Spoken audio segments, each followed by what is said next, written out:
ವಾಟ್ಸಪ್ಪಲ್ಲಿ ಯಾವ ರೀತಿ 2 ಸ್ಟೆಪ್ ವೆರಿಫಿಕೇಷನ್ ಮಾಡೋದು ಅಂತ ಇವಾಗ ತಿಳಿಸ್ಕೊಡ್ತೀನಿ. ಸೊ 2 ಸ್ಟೆಪ್ ವೆರಿಫಿಕೇಷನ್ ಮಾಡೋದ್ರಿಂದ ಏನು ಯೂಸಪ್ಪ ಅಂತಂದರೆ, ಎಕ್ಸಾಂಪಲ್ ಈಗ ನಾನು ನನ್ನ ವಾಟ್ಸಪ್ಪಲ್ಲಿ 2 ಸ್ಟೆಪ್ ವೆರಿಫಿಕೇಷನ್ ಮಾಡ್ಕೊಂಡಿದ್ದೀನಿ. ಓಕೆ ಎಕ್ಸಾಂಪಲ್ ಯಾರೋ ಒಬ್ಬರು ನನ್ನ ಒಂದು ವಾಟ್ಸಪ್ ನಂಬರ್ನ ಅವರು ವಾಟ್ಸಪ್ಪಲ್ಲಿ ಹಾಕ್ಕೊಂಡು ಸೊ OTP ಹೆಂಗೆ ತೊಗೊಂಬಿಡ್ತಾರೆ ಅವರು, ಸೊ ಹೆಂಗೆ ಕದ್ದು ತೊಗೊಂಬಿಡ್ತಾರೆ. ಸೊ ಆಮೇಲೆ ಅವ್ರಿಗೆ ಇನ್ನೊಂದು ಸ್ಟೆಪ್ ಕೇಳುತ್ತೆ. ನಾವು ಈ 2 ಸ್ಟೆಪ್ ವೆರಿಫಿಕೇಷನ್ ಮಾಡಬೇಕಾದ್ರೆ ಸೊ ಒಂದು 6 ನಂಬರಿಂದ ಒಂದು ಪಿನ್ನ ಕ್ರಿಯೇಟ್ ಮಾಡಿರ್ತೀವಿ. ಸೊ ಪಿನ್ ಹಾಕಿದರೆ ಮಾತ್ರ ಅವರು ಅಲ್ಲಿ ಲಾಗಿನ್ ಮಾಡೋಕ್ಕೆ ಸಾಧ್ಯ. ಸೊ 2 ಸ್ಟೆಪ್ ವೆರಿಫಿಕೇಷನ್ ಅಂದರೆ ಇದೆ. ಸೊ ಲಾಗಿನ್ ಆಗೋ ಟೈಮಲ್ಲಿ ನಾರ್ಮಲಾಗಿ OTP ಸ್ಟೆಪ್ ಬಿಟ್ಬಿಟ್ಟು ಇನ್ನೊಂದು ಸ್ಟೆಪ್ ಕೇಳುತ್ತೆ. ಸೊ 2 ಸ್ಟೆಪ್ ಕೇಳುತ್ತೆ ಅಲ್ಲಿ. ಸೊ ಅದೇ 2 ಸ್ಟೆಪ್ ವೆರಿಫಿಕೇಷನ್ ಅಂದರೆ.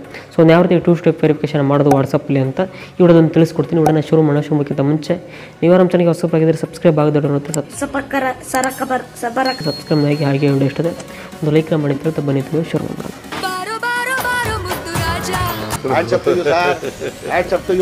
ಯಾರು ಮಾಡೋಕ್ಕೆ ಸಾಧ್ಯ ಆಗಲ್ಲ. ಸಿಂಪಲ್ಲಾಗಿ ವಾಟ್ಸಪ್ ಅಪ್ಲಿಕೇಶನ್ ಓಪನ್ ಮಾಡ್ಕೊಳ್ಳಿ. ಸೊ ಓಪನ್ ಮಾಡ್ಕೊಂಬಿಟ್ಟು 3 ಡಾಟ್ ಮೇಲೆ ಕ್ಲಿಕ್ ಕೊಟ್ಕೊಳ್ಳಿ. ಸೊ ಕ್ಲಿಕ್ ಕೊಟ್ಕೊಂಡು ಇಲ್ಲಿ ಸೆಟ್ಟಿಂಗ್ಸ್ ಅಂತ ಇರುತ್ತೆ, ಸೆಟ್ಟಿಂಗ್ಸ್ ಮೇಲೆ ಒಂದು ಕ್ಲಿಕ್ ಕೊಟ್ಕೊಳ್ಳಿ. ಕ್ಲಿಕ್ ಕೊಟ್ಕೊಂಡ್ಮೇಲೆ ಇಲ್ಲಿ ಅಕೌಂಟ್ ಅಂತ ಒಂದು ಆಪ್ಷನ್ ಇರುತ್ತೆ, ಅದ್ರ ಮೇಲೆ ಕ್ಲಿಕ್ ಕೊಟ್ಕೊಳ್ಳಿ. ಸೊ ಇಷ್ಟು ಕ್ಲಿಕ್ ಕೊಟ್ಕೊಂಡ್ಮೇಲೆ ನಿಮಗೆ 2 ಸ್ಟೆಪ್ ವೆರಿಫಿಕೇಷನ್ ಅಂತ ಬಂದಿರುತ್ತೆ. ಸೊ ಅದ್ರ ಮೇಲೆ ಕ್ಲಿಕ್ ಕೊಟ್ಕೊಳ್ಳಿ. ಸೊ ಈಗ 2 ಸ್ಟೆಪ್ ವೆರಿಫಿಕೇಷನ್ ಆನ್ ಮಾಡೋಕ್ಕಪ್ಪ ಅಂತ ಟರ್ನ್ ಆನ್ ಮೇಲೆ ಕ್ಲಿಕ್ ಕೊಟ್ಕೊಳ್ಳಿ. ಸೊ ನಿಮ್ಮೊಂದು 2 ಸ್ಟೆಪ್ ವೆರಿಫಿಕೇಷನ್ ಆನ್ ಆಗಿತ್ತು ಅಂತಂದರೆ ಇಲ್ಲಿ ಟರ್ನ್ ಆಫ್ ಅಂತ ಕೇಳುತ್ತೆ. ಸೊ ಈಗ ನಂದು 2 ಸ್ಟೆಪ್ ವೆರಿಫಿಕೇಷನ್ ಮಾಡಿಲ್ಲ, ಸೊ ಅದಕ್ಕೋಸ್ಕರ ಟರ್ನ್ ಆನ್ ಅಂತ ಕೇಳ್ತಾ ಇದೆ. ಸೊ ಟರ್ನ್ ಆನ್ ಮೇಲೆ ಕ್ಲಿಕ್ ಕೊಡ್ತೀನಿ. ಕ್ಲಿಕ್ ಕೊಟ್ಕೊಂಬಿಟ್ಟು ಇಲ್ಲಿ ಒಂದು 6 ಡಿಜಿಟಿಂದು ಒಂದು ಪಿನ್ನ ಸೆಲೆಕ್ಟ್ ಮಾಡ್ಕೋಗುತ್ತೆ. ಸೊ ಒಂದು ಹಾಗೆ ಸೆಲೆಕ್ಟ್ ಮಾಡ್ತೀನಿ.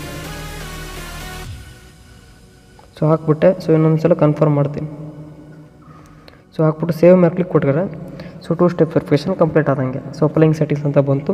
ಸೊ ಇಲ್ಲಿ ನಿಮ್ಮೊಂದು ಇಮೇಲ್ ಅಡ್ರೆಸ್ನ ಹಾಕೋಕ್ಕೆ ಕೇಳ್ತಾ ಇದೆ. ಸೊ ನೀವೇನಾದರೂ ಇಮೇಲ್ ಅಡ್ರೆಸ್ನ ಲಿಂಕ್ ಮಾಡೋರಿದ್ದರೆ ಸೊ ಇಲ್ಲಿ ಲಿಂಕ್ ಮಾಡ್ಕೊಳ್ಳಿ. ಸೊ ನನಗೆ ಈಗ ಇಮೇಲ್ ಅಡ್ರೆಸ್ನ ಲಿಂಕ್ ಮಾಡಲ್ಲ, ಸೊ ಸ್ಕಿಪ್ ಕೊಡ್ತೀನಿ. ಸೊ ಸ್ಕಿಪ್ ಇಮೇಲ್ ಅಂತ ಕೊಡ್ತೀನಿ. ಸೊ ಈಗ ನೋಡ್ತಾ ಇರ್ಬೋದು 2 ಸ್ಟೆಪ್ ವೆರಿಫಿಕೇಷನ್ ಆನ್ ಆಗಿದೆ. ಸೊ ಇಲ್ಲಿ ಟರ್ನ್ ಆಫ್ ಅಂತ ಬಂದು ನೋಡ್ತಾ ಇದ್ದೀರಾ.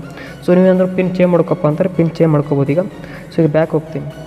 ಸೊ ಬ್ಯಾಕ್ ಹೋದಾಗ ಅವಾಗ ನಿಮಗೆ ಒಂದು ಸಲ ಅದು ಶೋ ಆಗುತ್ತೆ ಸ್ಕ್ರೀನಲ್ಲಿ, ಪಾಸ್ವರ್ಡ್ ಹಾಕೋಕ್ಕೆ ಕೇಳುತ್ತೆ. ಯಾಕಪ್ಪ ಅಂತ ನಿಮ್ಮ ಪಾಸ್ವರ್ಡ್ ಮರಿಬಾರ್ದು ಅಂತ. ಸೊ ಕೇಳ್ತಿದ್ದಲ್ಲ, ಸೊ ಈ ರೀತಿ ಕೇಳ್ತೀಗ. ಸೊ ಅದೇ ಪಾಸ್ವರ್ಡ್ ಹಾಕೊಳ್ತೀನಿ ಮತ್ತೆ. ಸೊ ಹಾಕೊಂಡೆ. ಸೊ ಇದೇ ಥರ ನಿಮಗೆ ಕೆಲವೊಂದು ಟೈಮು ಕೇಳುತ್ತೆ. ಸೊ ಪಾಸ್ವರ್ಡ್ ಹಾಕ್ಬಿಟ್ಟು ಸೊ ವಾಟ್ಸಪ್ನ ಹಿಂಗೆ ಓಪನ್ ಮಾಡ್ಕೊಳ್ಳಿ. ಯಾಕಪ್ಪ ಅಂತಂದರೆ ಸೊ ನಿಮ್ಮ ಪಾಸ್ವರ್ಡ್ ಮರ್ತು ಹೋಗ್ಬಾರ್ದು ಅಂತ. ಸೊ ಅದೊಂದು ನಿಮಗೆ ನೆನಪು ಮಾಡೋಕ್ಕೋಸ್ಕರ ಆ ರೀತಿ ಬರೋದಂತೆ. ಸೊ ಗೊತ್ತಾಯ್ತು ಅಂದ್ಕೊಳ್ತೀನಿ ಯಾವ ರೀತಿ 2 ಸ್ಟೆಪ್ ವೆರಿಫಿಕೇಷನ್ ಮಾಡೋದು ವಾಟ್ಸಪ್ ಅಕೌಂಟ್ಗೆ ಅಂತ ವಿಡಿಯೋದು ತಿಳಿಸ್ಕೊಡ್ತೀನಿ. ಮತ್ತು ಬೇರೆ ವಿಡಿಯೋದಲ್ಲಿ ಸಿಗ್ತೀನಿ ಅಂತ ಹೇಳ್ತಾ ಇವತ್ತು ವಿಡಿಯೋ ಮುಗಿಸ್ತೀನಿ. ಮತ್ತೆ ಸಿಗೋಣ. ಎಲ್ರಿಗೂ ನಮಸ್ಕಾರ.